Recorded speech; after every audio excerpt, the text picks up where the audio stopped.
Hey, my name is PolishLynx and welcome to another episode of Driftwood, the visual novel. Yeah, now after a bit of baking and getting to the dormitory area, we are in female's dorm, because we need to continue with the project obviously. And inside the dorms, I find myself staring at Ellen's door for an awkwardly long moment. I'm not sure what the hell to say as an opening that doesn't make me seem like a total delinquent, but the paper isn't going to finish itself. I give the dorm a firm knock and wait. A few seconds pass, and the door creaks open a crack. Hey Ellen, it's Marcus. The door opens a bit wider at this, and I feel much more welcome when I actually see Ellen's body behind the opening of the door. Hi, did you want to proofread the paper now? Yeah, sure, I'll give it a read. It's due Monday, right?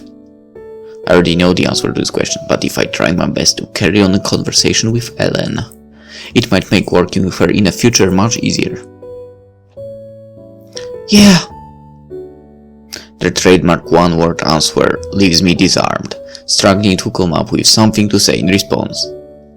We just stare at one another for a long moment, and Ellen's eyes drift away from mine as time progressively passes and the air between us grows thicker.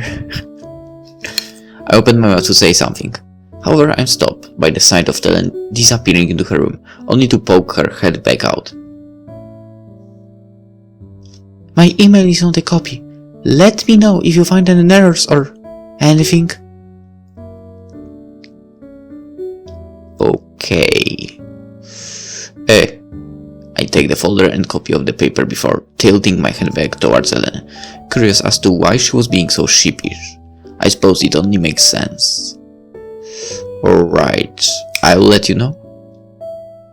She gives me this stern nod before shutting the door, locking me out from her realm of existence. Guess she really doesn't like visitors. So much for hearing her play piano. You can still knock and say about that you would like to hear a piano while you are reading. Why not?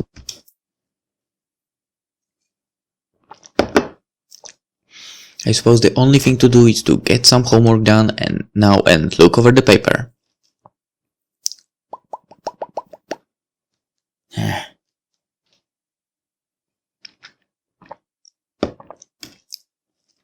Okay. The sound of someone knocking at my door so early is enough to wake me from my slumber. I really wish I could just sleep in, but the knocking continues and pesters me to get out of bed. God damn it, Matt! I stumble out of bed and open my door to reveal who the hell was trying to wake me up so early on a Sunday morning. To my surprise, Yuko stands in the middle of the hall, wearing something aside from the uniform, which I've grown accustomed to seeing on her every day, even outside of school.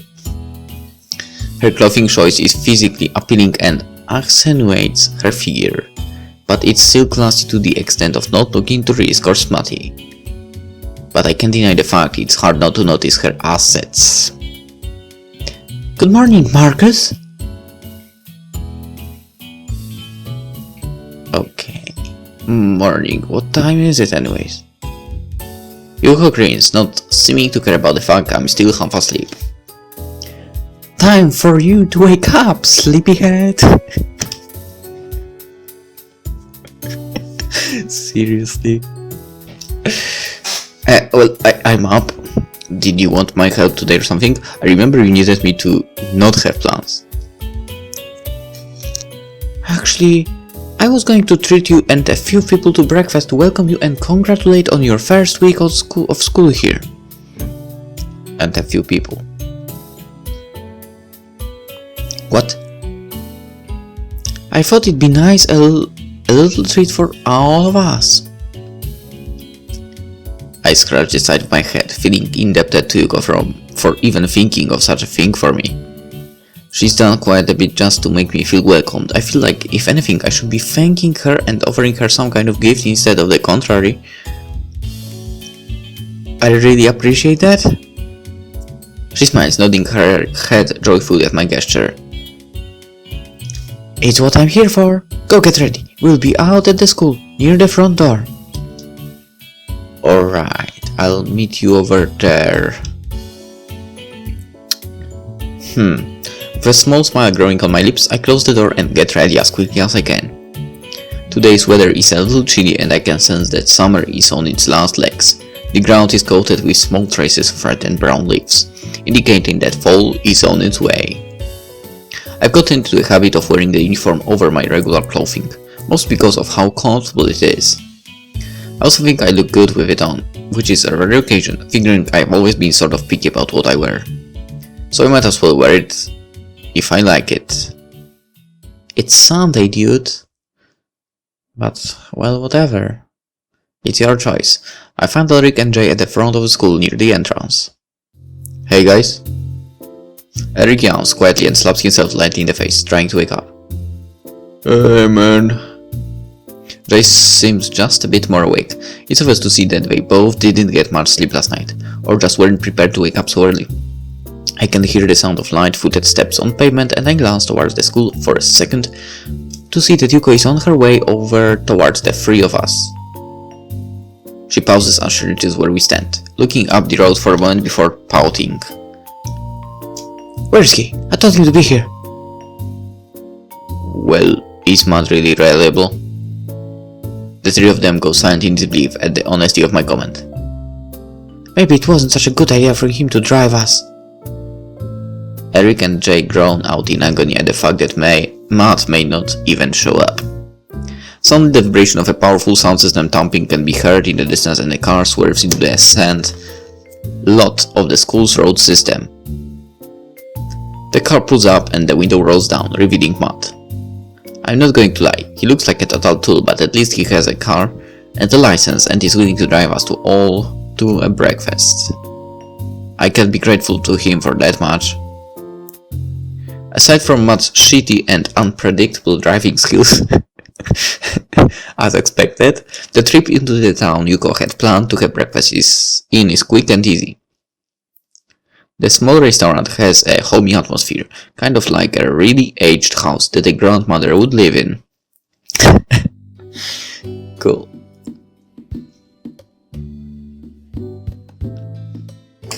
We all sit down at a secluded booth. It's quite inside, but the occasional sound of rustling pans and dishes breaks the silence. I'm sitting across from Jay, Yuko, and Elric, while I'm forced to sit beside Matt. You're not wearing your uniform after all. After a few moments, a waitress welcomes us to the restaurant and hands out some menus. What are you, all of you, having to drink? Cranberry, yo. Coffee. Just the water, thanks. Do you have a coconut water? The waitress simply shakes her head. Yuko bites down on her lower lip, putting on an innocent look in the hopes it would change the answer. How about pomegranate juice? Same response. Okay, I'll just have coffee. Finally, the waitress glances in my direction. Iced tea? The waitress gives a nod and paces off to get our drinks while we look over the menu. So, Yuko, what's the deal? We paying together or so? Don't worry about it. Eric and Jay share a glance from it and smile, happy to be getting a free meal. I guess it's not a half bad deal. I was sort of expecting Yuko to pay for it, for that's probably not a good habit to form. True, man, that's not nice. The waitress comes to take our orders and hands us our drinks. Surprisingly, it's less of a hassle to order the food than it was with drinks for Yuko, and the waitress is gone within a few seconds to put in our order. Matt got pancakes, Yuko got some sort of plate that has eggs, potatoes, vegetables, and Eric, Jay and I ended up getting French toast. Surprisingly, I like toasts, but I kind of don't like French toasts. I don't know why.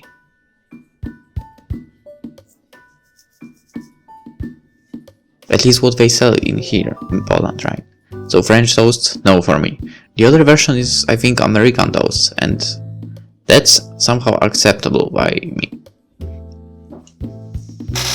I don't know what's the reason for that, but well. Let's go. As the waitress leaves, Yuko turns to look at Elric and Jay, who have also made a good effort to make me feel welcome over the past week. So, Elric, Jay, you last night got a suggestion from the faculty that we should have a DJ play some music inside the school during the festival, and because of our limited staff, do you guys think you could do something? Maybe use a few of your own tracks? I know you guys rap and stuff, so I was just also curious if maybe you could do that. Eric seems unfazed by the whole conversation and gives a mild-mannered shrug, sipping grudgingly at his coffee like a zombie. Jay, on the other hand, is livelier on the subject and offers the table an excited grin. Yeah, I think we can help you out, although I don't think our rock tracks would be very good to play with little kids running around and shit. A spray of crimson mist blasts out from Matt's lips and sprays near Jay's face. You guys are making rap music? Elric bursts out laughing at the sight of his friend getting plastered with juice, and coffee bursts out of his nose like a faucet. Jay, who at first was deeply troubled by Matt's blast of juice, chuckles because of Elric's own hydraulics issue. Matt joins in on the laughter after he realized Eric's dramatic response to his red misting. Something about Jay's laugh pleases me. It's like getting a grumpy old man to smile, and I can't help but chuckle a little bit at the turn of events. Yuko, on the other hand, is as far away as she can be, nearly hanging off the edge of the booth, with a sickened look. Oh my gosh, you guys are disgusting. By this, everyone inside the restaurant is looking toward us, and I feel a little ashamed by my table's etiquette because of the commotion going on. Eventually the trio stops laughing, instead looking away from one another as if embarrassed. But yeah, we do a little rap music, I guess. I just rub the back of my leg and look towards Yuko with an innocent smile, hoping she doesn't label me as part of their misfit band of hooligans. So you were saying, Yuko? Yuko takes a deep breath and looks between the four of us. If you would like to help us, well, you're more than welcome to, Matt. I mean, if you would like to help us, well, you're more than welcome, Matt. Matt sits upright, clapping his hands together excitedly. But we do need some form of music and entertainment, as long as it's school appropriate. Matt's excitement vanishes and he quickly rests his fist to the bottom of his chin. Is the word bitch school appropriate? Yuko gives Matt a very dull look. No. How about huh? No. How about white ass honky? I don't even know what that means, but I will say no for safety. Damn it, there goes my rap career. Shitty rap career then. Eric leans forward in his seat, cleaning up the mess he made with his coffee. I don't know if we'll be able to pull something like that off. We can do it, man. Jay's confidence makes Eric a little more accepting to the concept. Alright, well, sure I guess. Matt, on the other hand, is still fusing about, unable to express his lyrical genius, slurping audibly from the rest of his cranberry juice. He shoots me a glare, mumbling under his breath. Haters gonna hate, man. Breakfast comes and goes rather quickly and the food is into bed. Everyone chats about the summer and what they did before school started. I'm not really a part of the conversation until Jay's eyes drift to my direction, peering at me questionably. What about you, Marcus? What are summers like off island, well, they're pretty dull. It's usually too hot to do anything or too busy, so I was just kinda chilled.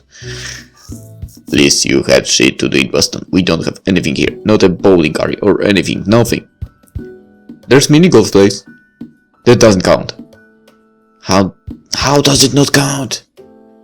Do I look like I wanna spend my day playing mini golf in the middle of the summer? Matt stares at Elric in a semi-creepy fashion. I would go. Yeah. Whatever, dwep. I lean back into the booth, trying to avoid any further questioning and any nostalgic feelings of being around my family or what happened with Michaela. Who cares about that? Please, get over with it. It's already been a week since you traveled to the island. You can forget about things like that. Yeah, I'm being a terrible person right now. But, yeah. Who am I supposed to talk with today? Crap. I reach down into my pocket to pull out my phone, checking to make sure there aren't any missed messages. Fortunately, British Columbia is a few hours behind the East Coast, so I don't have to worry about it until later. With my sudden anxiety, the conversation at the table dies down, and soon enough after our meals we end up back at school, thanks to Ma's designated job of driving. The room Jay and Elric use as a music studio is troublingly hushed and radiates an archaic, forgotten vibe. The room is at the far end of the school, unused for the most part aside from the special occasions like this. In short, it's actually just a utility closet, or perhaps an old classroom, and isn't even big enough for all of us to fit comfortably because of the piles of boxes everywhere. So this is where you guys jump? Elric ignores Matt's question and turns toward the large stereo system propped against the wall. The black mass of metal and plastic comes to life, and small blinking dots of yellow, green and red lights illuminate the whole board, making the room tad brighter. Jay sits down on a stool, hunching over the system and tweaking a few dials, while Elric turns on a computer that I assume is connected to the mixing station. Sweet! Matt's eyes are filled with a childish inquiry, and he hurries over to stand beside Elric and Jay, leaving Yuko and me near the door. Yuko gives me my arm a slight shake to encourage my enthusiasm for the project at hand. I peer over towards her, raising an eyebrow in question. Huh? Cool, huh? Yeah. She dumps my response, whispering under her breath. I'm sorry, I was just trying to get you more involved with everyone, as well as get some stuff done for the festival. I knew it. I just knew it. There was something behind that idea of breakfast. At least you'll get to know them a bit better, right? And what exactly are you going to be doing while we try to create music out of nothing? Taking a break from my long duty of organizing everything. That seems a little unfair, making us do work so we can have a day off. Yuko smiles harmlessly, hoping to showcase how innocent she is of my charge of her slacking off. Marcus, I wouldn't do something so unruly and manipulative.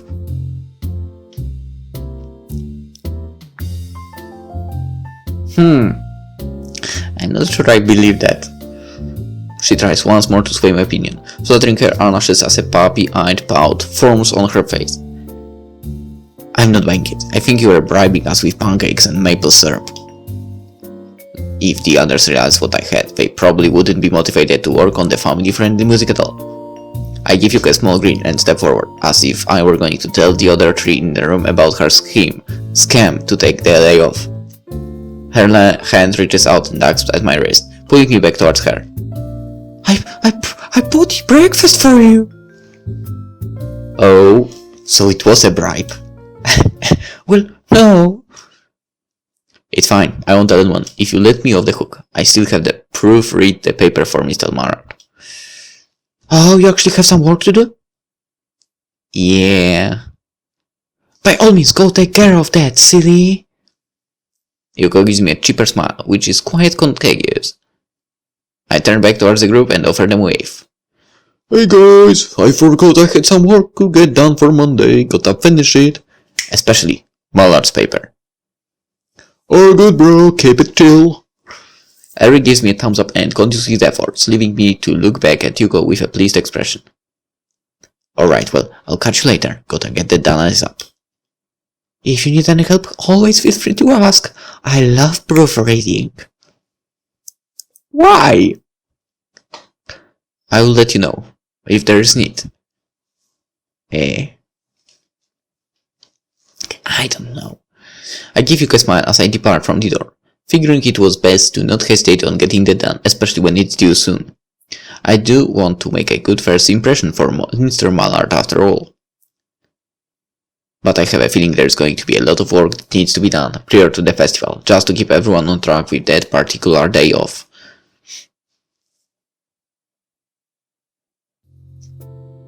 After a long day of classes and a dreadfully boring amount of homework being assigned, I find myself gawking out the window of Mallard's class as I wait for classes to be officially over.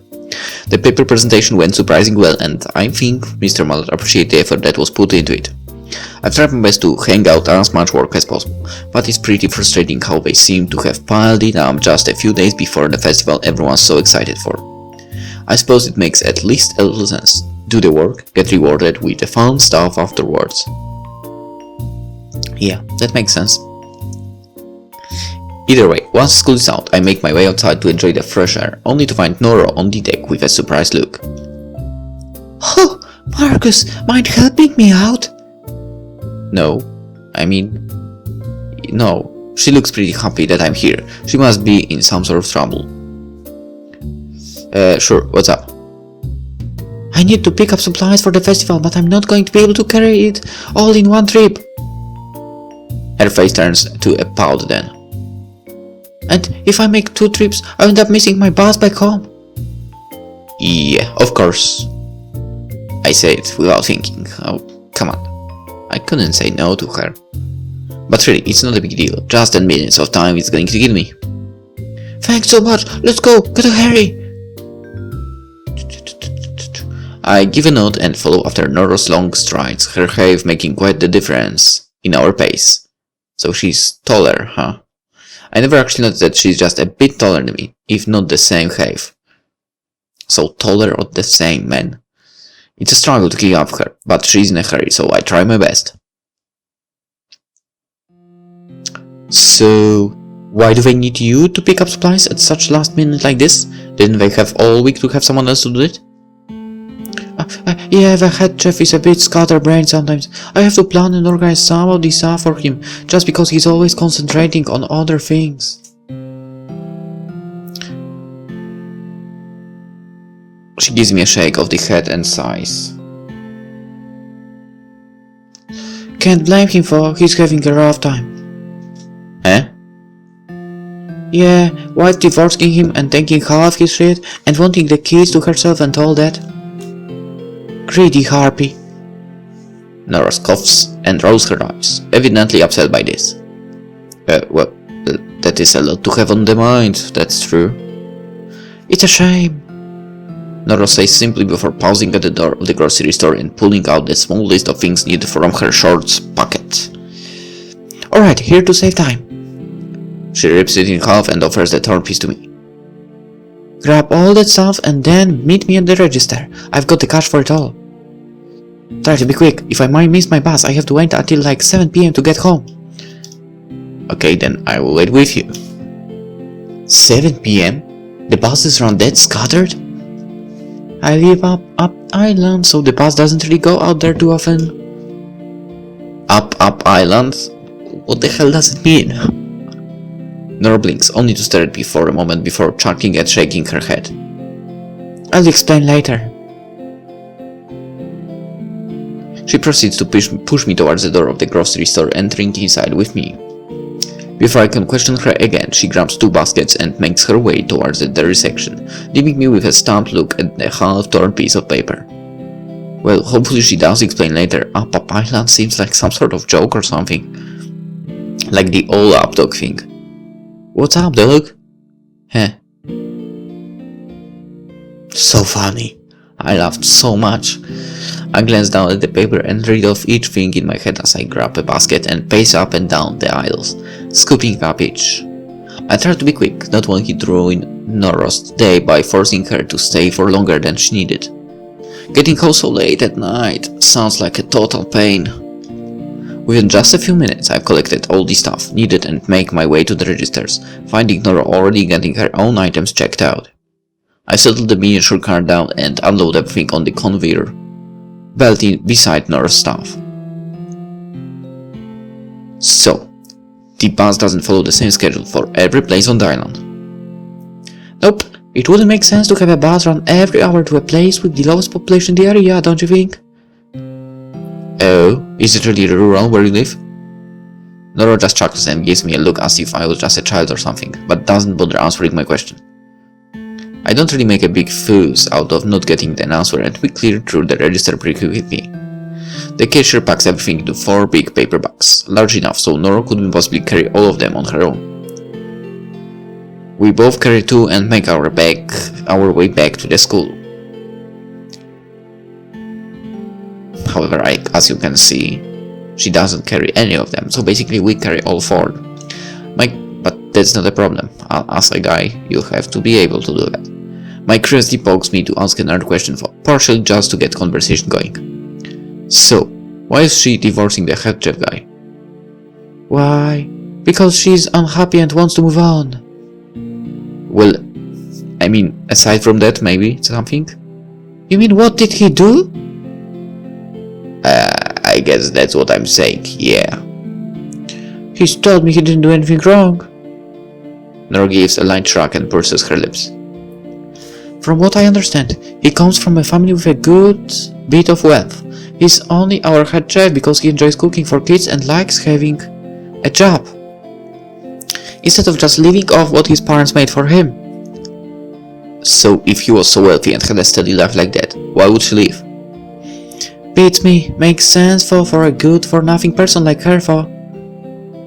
Nora just narrows her eyes and lets out a heated little breath, seeming quite defensive of the head chef. Marry him, have a few kids, then get bored of him, and realize you can just divorce and take half his inherited wealth because she earned it by spreading her legs. Nicely said. Nora actually spits on the ground then, only to follow it up with a low-breathed complaint. People like that disgust me. I tighten up a little at how she reacts to voicing her own opinion. I'll make sure never to tick Nora off. She's a little scary when she's that upset about something. Yeah, that is pretty shallow. True, I agree.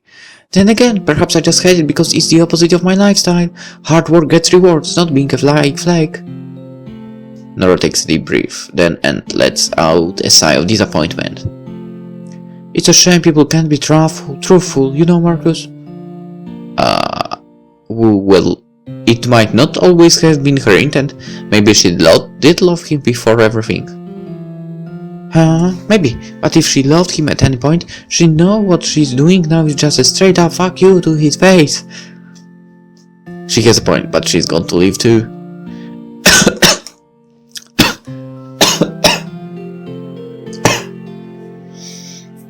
I guess you're right, but how will she pay for bills and feed the kids and stuff? Well, in what respect does she have the right to get the kids if she isn't a capable caregiver? Not only that, the money she would get isn't even a product of her work. Nora coughs and shakes her head, this time more confidently. She's lousy scum. Is the case in a lot of divorce courts, honestly, it's really lame. I purse my lips in thought, always having thought it made sense for women to at least live with something, but with the way Nora puts it, it is kind of like stealing to just take half your partner's wealth if you didn't contribute very much to it. Huh. I don't really have any rebuttal on that, so I stay quiet until we make it to the kitchen area upstairs, stuffing everything away into the fridges. So, you think people should just be more honest? More so uphold their integrity, but yeah. Nora finishes putting each item in the fridge and turns to me with a smile. I wish people would just be upfront with what they wanted instead of being a pest and hovering around situations to swoop in and get what they want. Not that his wife did that, she did invest a lot of time to get what she's getting. But still. She gives another low huff of air and crosses her arms beneath her bust. Well, regardless, thanks for helping me out. I'm gonna go catch the bus. I'll see you tomorrow at the festival, yeah? I should be around, yeah. Sounds good. See ya there. Nora smiles, giving me a thumbs up and hurrying out of the kitchen and down the stairs to go and catch her bus.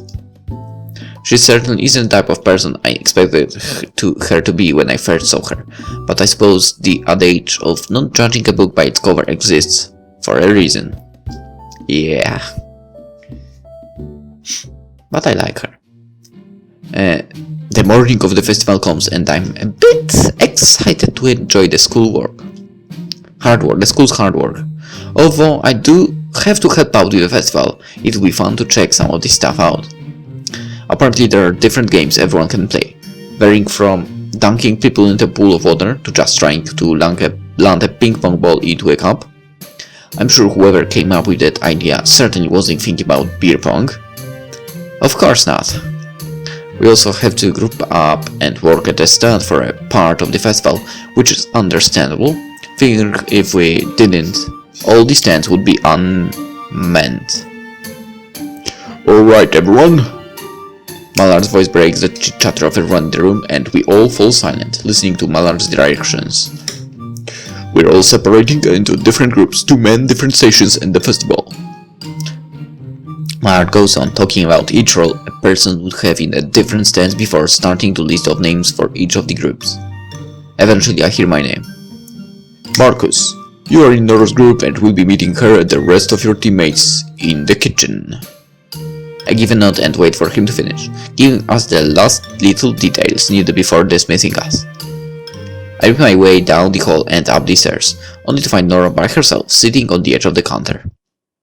Where's the team? Glancing around the room, I found literally no one else is here yet. Where is everyone? Huh? Nora offers me a casual wave and remains where she sits. Everyone is here! She explains with a smirk. We are our whole group? Yep.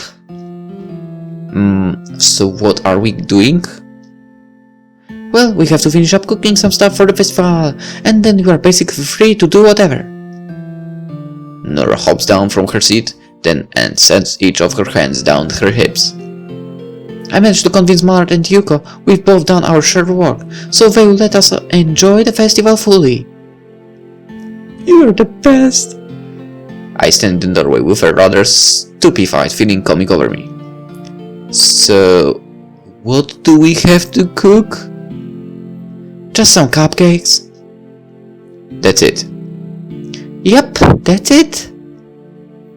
Nora smirks at how relieved I look and goes to the fridge, popping it open and shuffling through before pulling out some butter that appears to have recently been made.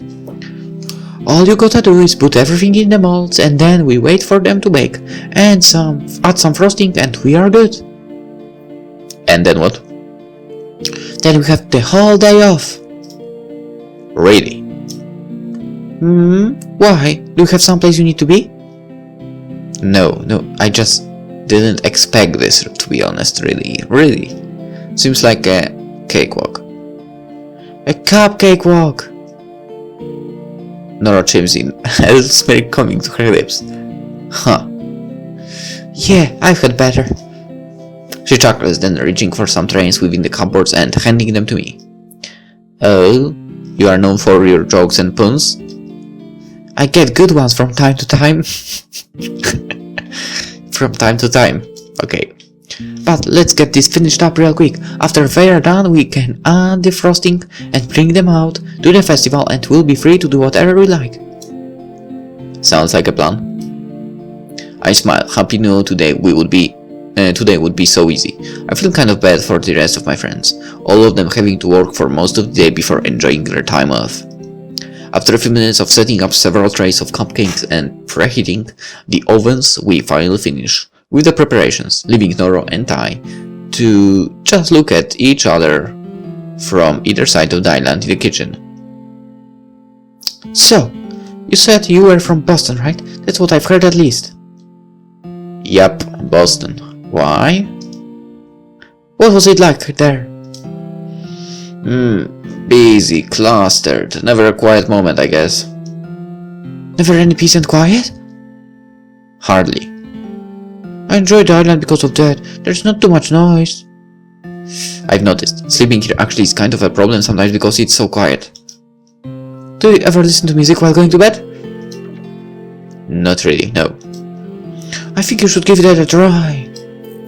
Nora smiles and leans forward against the island, resting her elbow down onto the counter's top, as her body shifts, her gaze wandering to the window.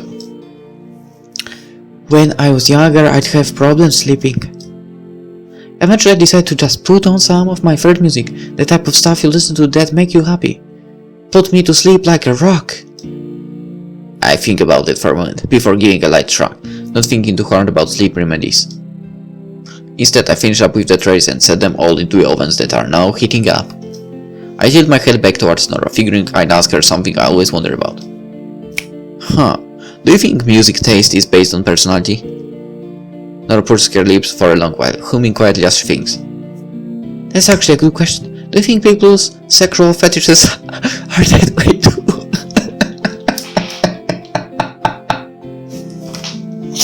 What the hell?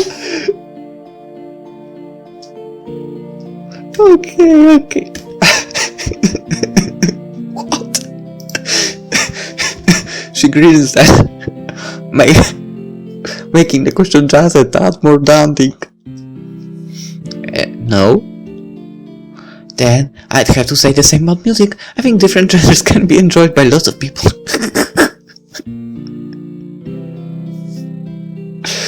My god, that comparison was perfect. Like that Korean pop music. I'm sure there's a tough biker dude who loves that stuff. Or a girly girl who listens to death metal. Nora gives a shrug, only to push away from the counter, peering out the window and towards the flow of students meeting up with each other of their festival groups. Either way, just listen to some of your favorite stuff while you're tired and it should lull you to sleep. Really? Works for me at least. Really? Because if I do that, I'm getting more awake. Usually. I pace up to look out the same window, crossing my arms and letting out a sarcastic hoof as if annoyed. So, you never answered my question the other day. Huh? Which one? About where you live being rural. Didn't we go over this? Probably. I live with my folks on their farm up in Aquina. Aquina? Yeah, gay head. What? Gay head? No thanks. Nora just looks at me for a long moment before she breaks down into a laughing fit, nearly keeling over at what she thought was so funny. Eventually she's able to catch her breath, waving her hand dismissively. Gayhead is the other name for the region of the island I live on. Why is it called that? That was the settler's name for it prior to it being changed to Aquina. Ouch. But why? It was in reference to the color of the cliffs, gay meaning happy, and head meaning the head of the island, I guess. Okay. Nora gives another shrug, a wide grin on her face, entertained by my response to the original name of the place. Anyways, I live with my folks and have to take care of a lot of the farm stuff and my family. Right. Sorry, I've met a lot of people. It's hard to remember everyone's backstory. Nora rolls her eyes and sets her hands at her hips. No need to apologize, we barely know each other. I don't expect you to remember everything. I remembered everything about stuff she told. Thanks, I don't expect you to either. I admit, smiling in relief. My life's thrown me a pretty weird curveball, so I'm just trying to get a hold of. Every day, everything one day at a time. Sorry if I ever forget stuff. Nora smiles back at my honesty and gives her head a little bow. That's understandable. It is a big chance even if the distance isn't so large. She reaches over, giving my shoulder a little pat, make me tighten up out of reflex of not wanting it to become re-injured. You've lived here your whole life, right? Yep. What's your favorite thing about the island? Nora gazes outwards toward the sky before giving a loose shrug. It's hard to explain, but the island itself is just special in its own way. So my favorite thing is just the island in general, I guess. I think my uncle was talking about something like that too. Your uncle? He lives here. He said the island has this effect on people that makes it so they don't want to leave. Nora gives a faint nod then, her eyes narrowing in what looks like a stressed stare towards the countertop. Yeah, I can't imagine not being able to come back here whenever I wanted. I go silent, just looking at Nora for a long while before peering back towards the stoves. I wish I could feel that way about my own home. Maybe in time it will be like that for me here. Nora's lips curl into a faint smile and she glances up, offering me a reassuring look. Maybe? Maybe. While we wait for the cupcakes to bake, I mostly go silent, just looking around the room and admiring how old-fashioned my new school is. While I do this, Nora sits back up on the counter and starts to read the book. I glance towards the cover, seeing a word that I can't entirely pronounce. What's the title of that? Paltrus! Oh my god, I probably said that wrong. What is it about? It's a philosophy book. Pretty boring unless you are into this kind of stuff. Well, what's in it really? Nora sets the book down to her lap for a moment and shrugs. Stuff about reincarnation, rhetoric, love, just a lot of thoughts and concepts that can be pondered about a lot. I see. That does sound really dry. I wonder how many like Nora can read stuff like that willingly. Well, I hardly read things I'm assigned to read. And you like it? Oh, it's alright. Gives me stuff to think about. Well, you do tend to have beliefs not everyone usually does. How so? I paused, leaning my head to the side and trying my best to list off everything she had spoken about prior. Well, the African-American thing, the divorce court thing. Nora smiles, happy to see I recall things about the prior. What do you think about the race in the country? Do you mean in general, or? Yeah, what's your take on blacks, Asians, Hispanics, whites? A knot forms in my throat. How do I explain how I feel about each of those? I don't really have opinions. They're all equal in my eyes. Are they? Statistics say otherwise. Nora pouts, crossing her arms and giving a sudden shrug with her shoulders. Asians and Jews make up a small percentage of the population, but on average do much better than everyone else in terms of salary and living standards. Well, I murmur, not entirely sure I was ready to debate or even say anything regarding any of this. Meanwhile, blacks, who make up about a sixth of the population, have the highest incarceration rates and the highest murder rates. Which is really depressing, figuring the only people in that population doing all those crimes are between my age and just a bit younger than Mallard. Nora sets her book down fully then, resting it on the counter.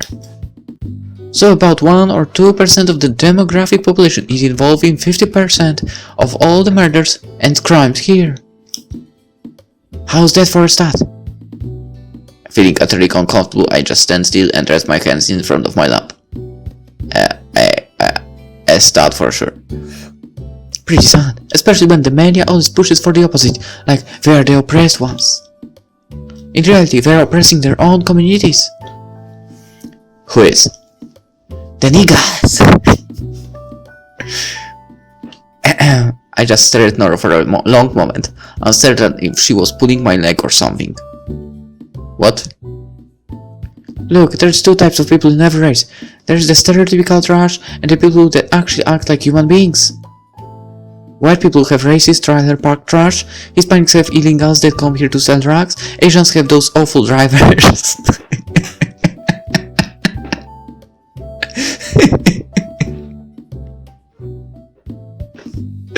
Yeah, she gives me this smug grin, as if suggesting she was kidding about the last one. And black folks, well, they've got niggas.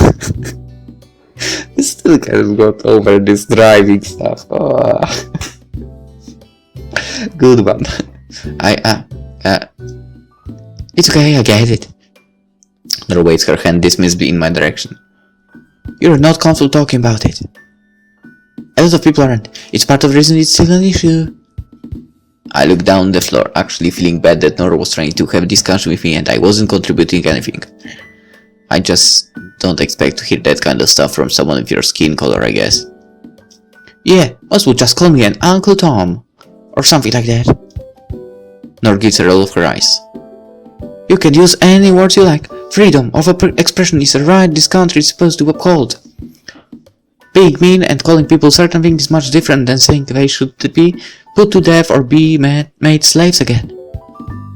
That kind of stuff is actually hate speech. I coughed and raised a hand to my face, rubbing on my cheek, which has become a flushed pink out of embarrassment. Nora, what exactly are you getting at? Nora chuckles then, clapping her hands together. What I'm saying is, we live in a time where a minority blames the majority, while they themselves are the majority of the problem. As a black person, I find it disheartening that people still constantly blame others for their own toxic culture. White people never created the rappers that taught young kids to disrespect their parents or to fuck hoes and not take responsibility for knocking a woman up, leaving them with a fatherless child.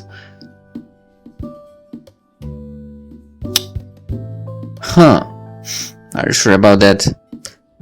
I think there are some white rappers like that. Well, let's face it, no one hears about them. But yeah, I understand the point. It's just a big mess, and in reality, the only way to fix it is for them to acknowledge it. Nora takes a deep breath, then looks towards me with a sigh. There are set of issues that people are too scared to confront, simply because they will be labeled racist or homophobic or yada yada. At the end of the day, it's whatever for. People choose to live that way. All anyone can do is point them towards what they are doing wrong and hope they learn from the mistakes. I mean, you are not wrong. I just need to read up on that kind of stuff before I have an opinion. Well, at least you will read. Most people would just lay their arms around and talk about how they feel instead of what the facts are. Nora's eyes shift down towards her book. Do you like reading? Well, not really, but if it's interesting enough, I can sit through a book, yeah. Want to borrow this once I'm done with it? I glance down the book, still puzzled by the content inside and its purpose. I suppose I could give it a try, but no promises. She smiles at my response and turns back to the ovens, opening them up just a bit to see if the cupcakes were done. It's been about 20 minutes, yeah? I'd say so. Probably. Maybe. There's a chance it's been 20 minutes. Nora nods, grabbing a pair of oven mitts and settling them on each of her hands before reaching in to grab the trays. She sets the batches up of cupcakes on the counter and turns off the oven. So normally we'd add frosting to them now, but the whole purpose of them is to let the kids do that themselves. Oh? Yeah, it's like a little game for them, I guess along with the actual cupcakes. Nora gives a little shrug then and smiles. It's cute. Nora shuffles about through the cupboards before finally finding a large plastic container. She puts it between the two of us and begins to carefully pull the warm cupcakes from the trays, setting them each into the container. I follow suit with the older trays of cupcakes until the large plastic container is full. Nora puts a seal-tight top onto the container and then picks the big box of cupcakes up, gesturing with a nod towards the fridge. Can you grab the frostings? I nod, collecting a stack of different frosting flavors and colorings, barely able to hold them all in my arms without dropping them. Regardless, I manage and we make our way outside. I follow Nora to the cupcakes and only to find May there with a bright smile on her face. Hey guys, thank you so much! Nora sets the box down onto the counter of the stand, leaving me to do the same with the various frostings. Of course. I wonder if you have enough. May pursues her lips, then looking at the big box in doubt before Nora gives the box a gentle pat. We all know this stand runs out of cupcakes within a few hours. Just hope they don't get violent over the last ones. May's face tightens up and she looks almost mortified at the idea of kids fighting over the last cupcakes. Seeing that alone is enough to make me chuckle and I give May a thumbs up. Good luck. Thanks. She murmurs before going back to setting her stand up with the rest of the students in her group. I turn to Nora then, uncertain of what exactly we're supposed to do now. So, what's the plan now? Date? Nora takes in a deep breath before gesturing over her shoulder. Well, I left my book back in the kitchen and we still have a bit of cleaning up to do. Oh, right. So, not a date. Damn it. I do my best not to sound entirely disappointed by the fact we still had some work, but it's not enough to make Nora smirk. I'll take care of it. You enjoy your day, huh? What? Eh? I can do this. Come on, man. Let me Nora just crosses her arms then and gives me this smug little look, knowing I probably feel guilty about it. Alright, how about I go clean up that mess and you can do whatever, but afterwards we hang out and I read you some of the book, just to see if it catches your interest at all. I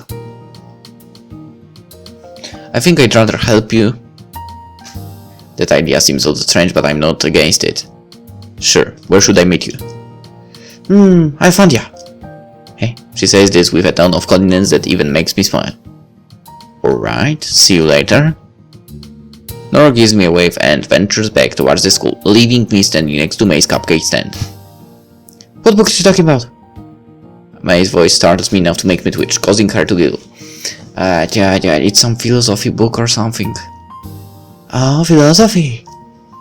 Yeah. No, I mean like, what is that? Hey, I just hit my head at May, wondering how she managed to even get into this school. Is it supposed to have requirements, right? Aside from just the money? Is the study of thought and concepts, reason and theory and stuff. Sounds boring. I can't help but kind of feel the same, but seeing how passionate Nora was about that stuff was rather inspiring. Yeah. Kinda. But Nora makes it sound kind of cool so maybe it will be okay. Mai just purses her lips, ignoring her duties for the moment as she leans against the stand's counter. Do you like her? Yeah, I do. What? Do you like Nora? She's alright. I say with a straight face as I can, not wanting to give May any ideas. She's the type that would spread a rumor around like wildfire. Alright at what? I roll my eyes and sigh, setting my hands down at my hips. Alright at being a person? This is enough to make May scoff, losing interest in the prodding questions and turning back to help out her fellow students. I smirk, glad to see her attention was that easily lost and head off to enjoy the different aspects of the festival while I had the time to. The day goes by at an exceptionally fast rate and I spend most of it wandering from stand to stand watching younger kids enjoy their time. I don't actually participate in most of them, but there's a few here and there that I do. By the time the festival is starting to slow down and people are going home, I feel a sudden urge to go lay down and just relax. So I do just that. I make my way into a small clearing of grass and just lay down, gazing up at the sky and the clouds that drift on by.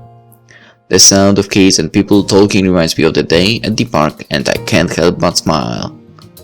I'm blessed to be alive, let alone at such a great school surrounded by so many interesting new people. The fresh clean air, the sounds of nature and notes of car engines and horns.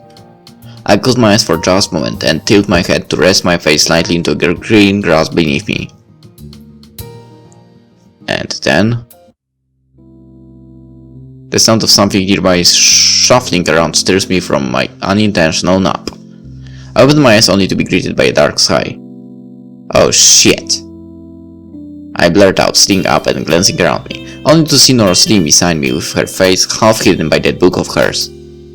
What time is it? The sun went down just a bit ago, so not too late. Nora sets her book down then and gives me a smile. How long were you here?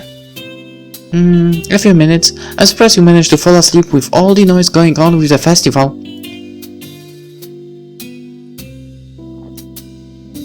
Well, he did live in Boston, so I guess it's pretty noisy there.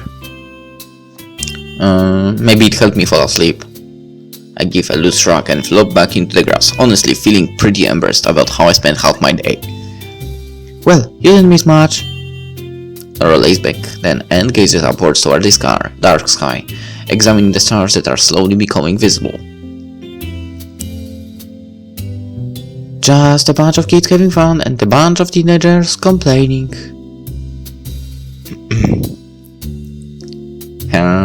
Sounds like it. That's an interesting situation here. I remain beside Nora, peering up at the stars and clouds with her. So, tell me about that book of yours again. Are you actually interested at all? Be honest. Well, not really. I paused and offering her a bit of a smile. But you make a lot of compelling arguments about a lot of stuff, so I'm mildly interested in the stuff you have to say. Nora coughs and rolls her eyes. I just use my brain. Harder for people to do these days, I guess. If you don't want to read the book, though, I can give you a few others that might be your taste. Fine, I won't make you read anything. Maybe I'll just show you YouTube videos instead or something. I chuckle at the fact Nora's that interested in showing me these type of philosophy things. I could do that, as long as they are not too long. Does everyone have a 2-second attention span? Exactly! I've got at least 4 seconds. Her expression lightens up a bit at my joke, and she outstretches her hands to the sky as if reaching for the stars. Well, in the grand scheme of things, that's about as long as we're here for. When you put it like that, it makes everything depressing and meaningless. That's reality, but we can try our best to make it as great as we can while we are alive, huh? I think that's people's biggest issue. They spend so much time being selfish or just afraid of being who they truly are, that by the time they realize what they want from life, it's already usually too late. Nora sighs and then... sorry. Nora sighs then and lets her hands drop back behind her head. I still don't know what I truly want. How about you? Any clue? I ponder what Nora says for a short time before shaking my head. Not really. I'm just living day by day for now.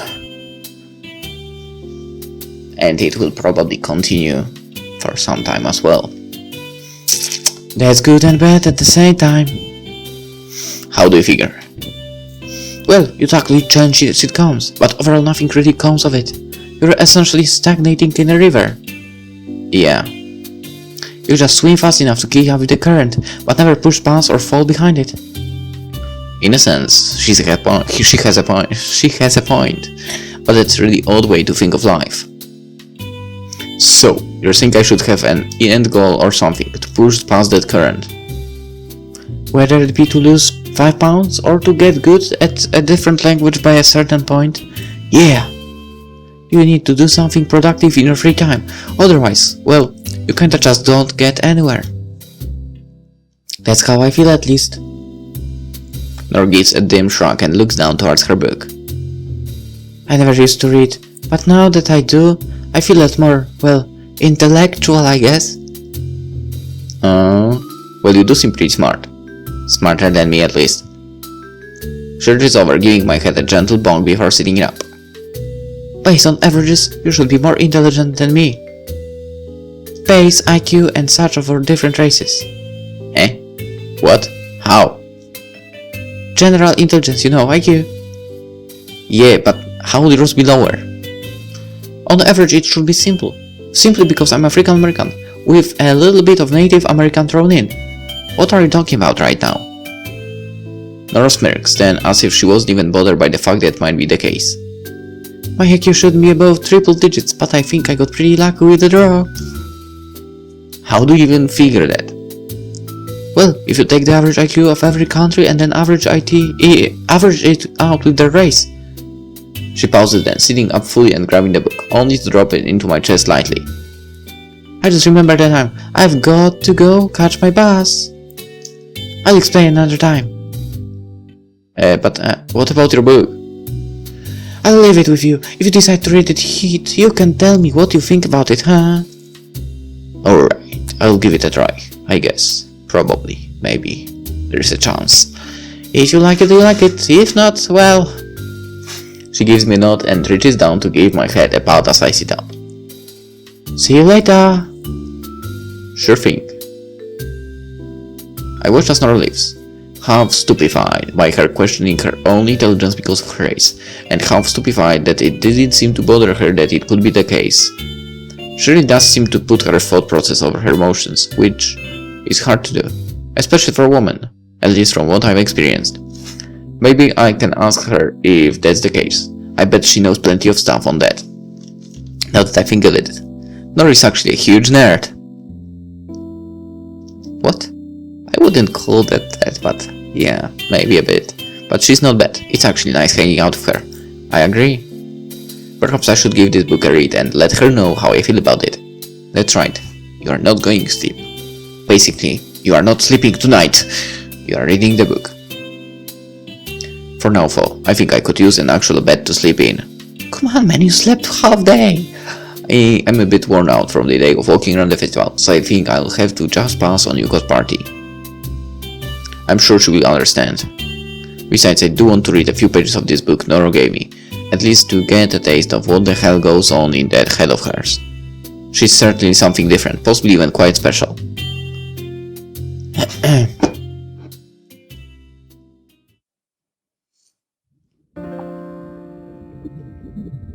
What's going on?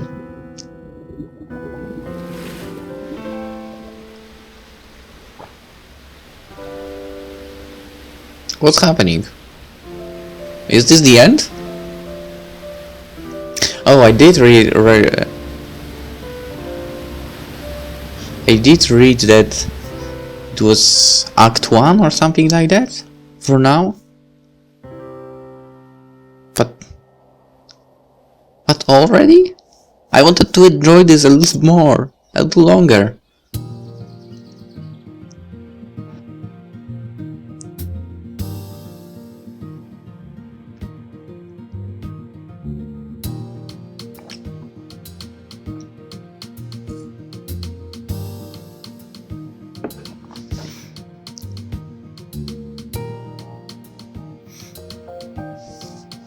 You know, despite the bad reviews on Steam for some reason, I enjoyed it.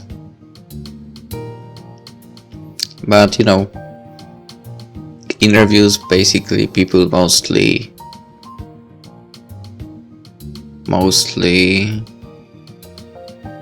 expect something out of the world, and that's kind of problematic.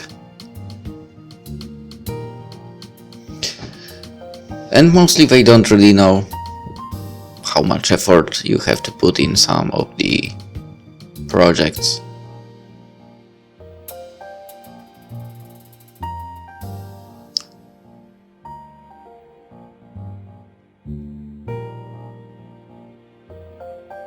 Ouch!